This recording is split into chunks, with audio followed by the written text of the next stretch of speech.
All right, we're joined by one of our North American friends here in Brett Miller, who's done a wonderful job since he's been out here. But there would have been a few challenges, different race bikes in Australia here to the United States. Tell us what challenges you have found right from the first day.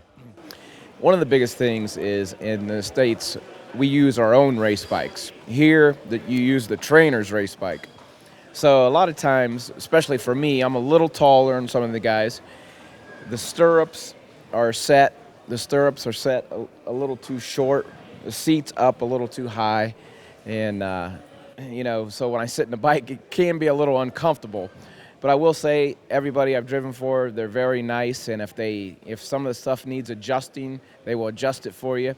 And also, our race bikes are a lot shorter. The shafts are not nearly as long. And when you sit in the bike, the horse's rear end is literally almost right in your lap. And here, you're pretty far away from the horse.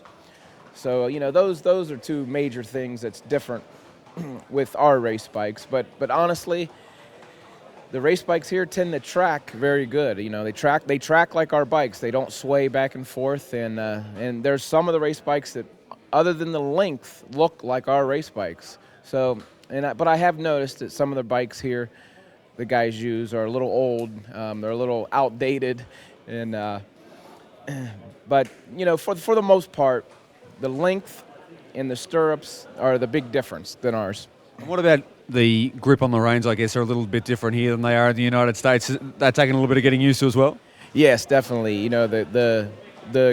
We call them handholds, and we have one loop on each line. And when you hold, to hold the reins. Here, the loops are already, there's like 5 loops on each rein.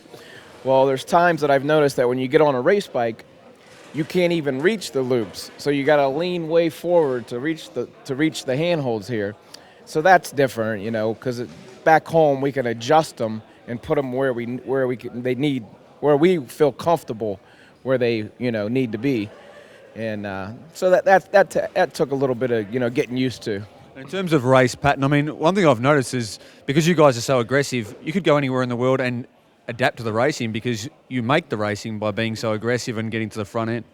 Yeah, there's definitely been times, so far in this series that I was probably too aggressive.